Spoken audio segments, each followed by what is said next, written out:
లోకంలో ఎవరు చెప్పినా సలహా, గురువుగారు చెప్తే శాసనం.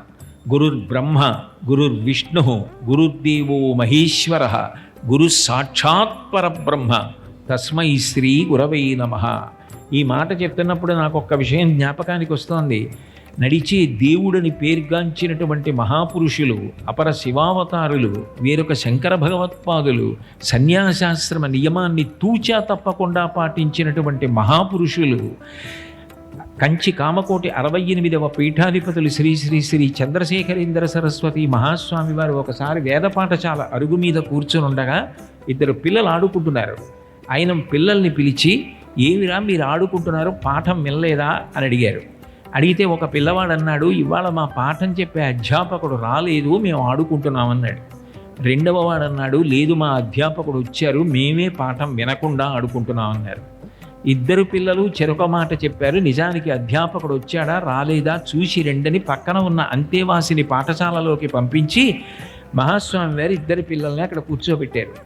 వెళ్ళి వచ్చినటువంటి అంతేవాసి అన్నాడు, అధ్యాపకుడు ఇవాళ రాలేదండి అన్నాడు. ఏరా మీ అధ్యాపకుడు రాలేదు కదా, వచ్చారు పాఠం చెప్తున్నారు, మేము ఆడుకుంటున్నామని ఎందుకు చెప్పావని అడిగారు. మా అధ్యాపకుడు రానంత మాత్రం చేత మేము ఆడుకోవలసిన అవసరం లేదు. మా తరగతి గదిలో కూర్చుని ఆయన చెప్పిన పాఠం వల్లె వేసుకోవచ్చు. మేమిక్కడ ఆడుకుంటూ మీరు పిలిచి అడిగితే మా అధ్యాపకుడు రాలేదని ఆయన గురించి మేము చిన్నతనం ఆయన పొందేటట్టుగా చెప్పి రేపు ఆయన్ని పిలిచి మీరు అడిగే స్థితి గురువుకు కల్పించడం కన్నా అబద్ధం చెప్పి గురువుకి గౌరవం తేవడం మంచిదనిపించి నేను అలా చెప్పానన్నాడు.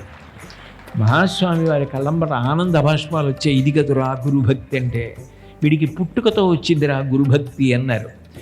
ఆ గురుభక్తి ప్రహ్లాదుడిది అంత గొప్పది.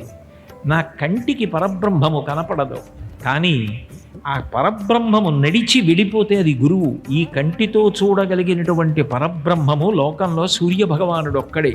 తిక్కన గారు మహాభారతం చేస్తూ విరాట పర్వంలో అంటారు, నీరజాకరములు నిష్టయై చేసిన భవ్యతపంబు ఫలమనంగా దినసముఖాకి నందిత చక్రయుగ్మకంబుల యనురాగంపు బ్రోవనంగా హరిహర బ్రహ్మ మహానుభావంబులొక్కటింకాగ గరగిన గట్టియనగా అతుల వేదత్రయల తికాచయుము పెనుబొందన్ పుట్టెడు మూల కందమనగా అఖిల జగముల కందెర ఎగుచు జనసమాజ కరపుట హృదయ సరోజములకు ముకుళనంబును జృంభణంబును నర్చి భానుబింబంబు పూర్వాద్రిపై విలింగే అంటారు.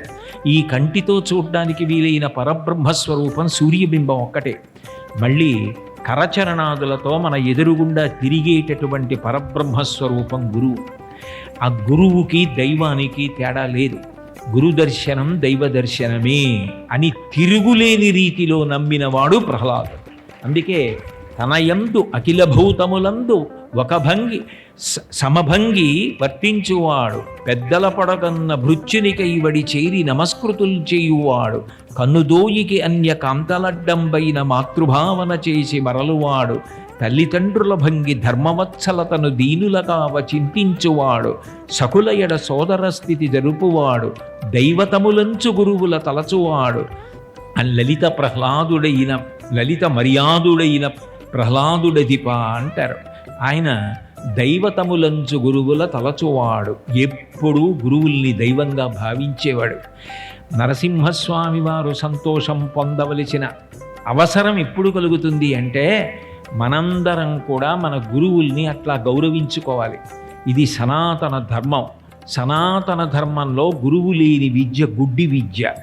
గురువుల పేరు చెప్పేటప్పటికి 2 చేతులెత్తి నమస్కరించడం, గురువు పేరు చెప్పేటప్పటికి నేల మీద పడి నమస్కరించడం ఎవరికి అలవాటవుతుందో వారి పట్ల నరసింహుడు ప్రసన్నుడవుతాడు.